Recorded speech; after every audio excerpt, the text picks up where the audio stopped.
जय श्री कृष्णा भक्तों, वृंदावन के बांके बिहारी की अद्भुत चमत्कार की कथा सुना रहे हैं। ये सच्ची घटना है। एक लड़की आगरे की थी। वो लड़की बालकाल से ही भगवान श्री कृष्ण की अनन्य भक्त थी। उसे हमेशा रुचि रहती कि कब मैं वृंदावन जाऊं, कब बिहारी जी के दर्शन करूं।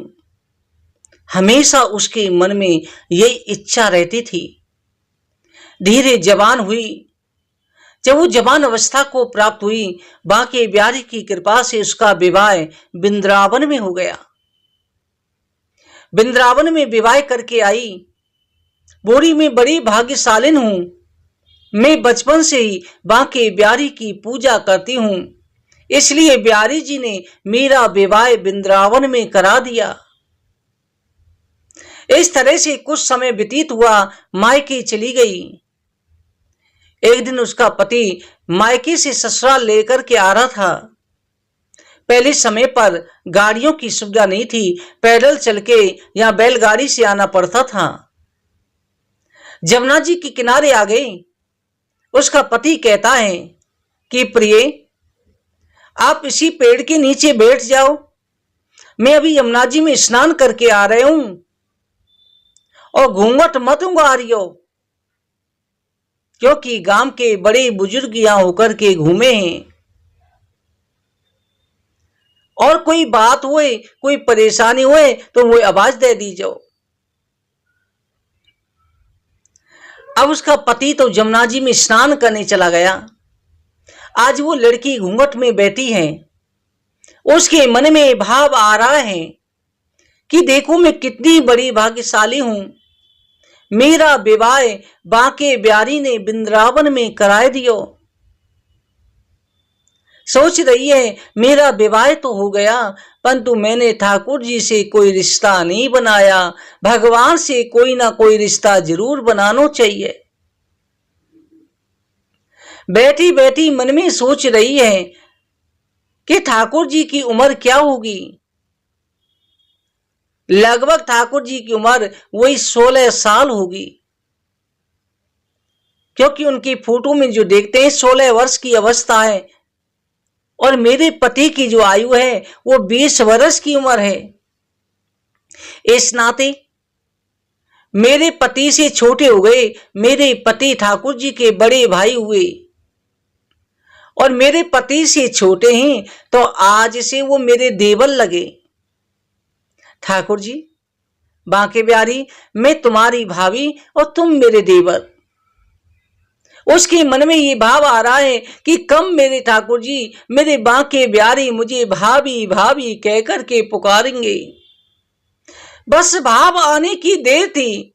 भगवान कहते हैं ना, जो तू आवे के पग, मैं आऊं पग 60, जो तू बनता काठ का, मैं लोहे की लाठ। तू एक कदम बढ़ा के तो देख, मैं 60 कदम आगे बढ़ा दूंगा। तू अगर पत्थर बनेगा तो मैं लोहे का वज्र बन जाऊंगा। उसके मन में भाव आ रहे हैं कि ठाकुर जी की आयु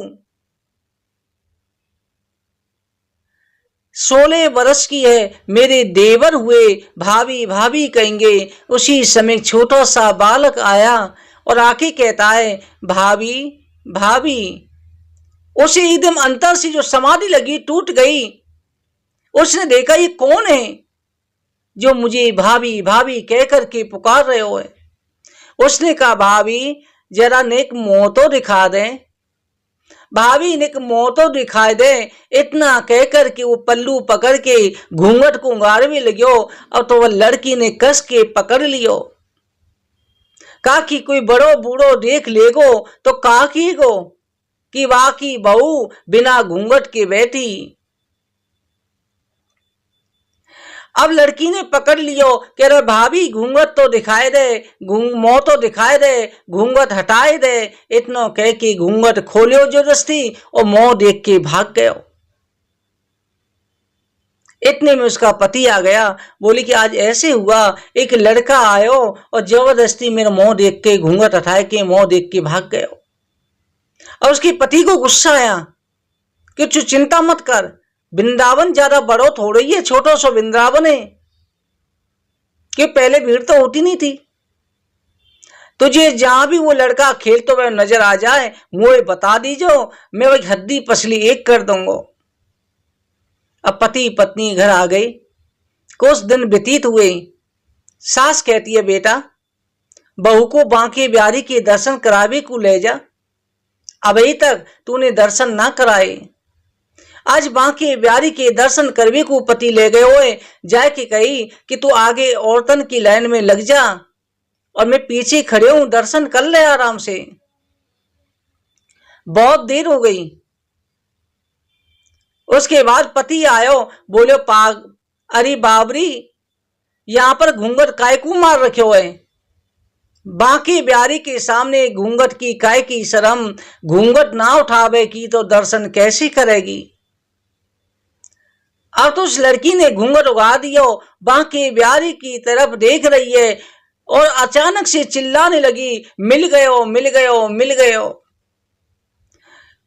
उसका पति बोलो कि कौन मिल गयो, सब देखने लगे, मैंने वही लड़का मिल गयो जो मुझे भाभी कह कि मेरे मुंह देख के छेड़ के भाग्यो। उसका पति दौड़ के आया, किधर है किधर है। लड़की ने कहा तुम्हें दिखाई नहीं देता, ये सामने ही तो खड़े हुए। बांके बिहारी की तरफ जैसी उंगली करी, उसका पति स्तंभ सा रह गया। बोला देवी धन्य हो तुम, मेरा पूरा जीवन ब्रिज में बीत गयो, वृंदावन में जन्म से सेवा कर रहे हूं, मुझे तो बिहारी जी ने दर्शन ना दिए और तेरा भाव सच्चो है, तो बांके बिहारी ने एक दिन में दर्शन दे दिए। तुझ जैसी पत्नी पाके मेरा जीवन धन्य है गयो। दोनों पति पत्नी प्रेम से बांके बिहारी के दर्शन करने लगे। तभी तो कहा जाता है, भगवान ने कहा है, भाव का भूखा हूं मैं, भाव ही वश सार है, भाव से मुझको बजे, भाव से बेड़ा पार है। भाव बिन कुछ भी दे मैं कभी लेता नहीं, भाव से के पुष्प दे वो मुझे स्वीकार है। बोलो राधे राधे।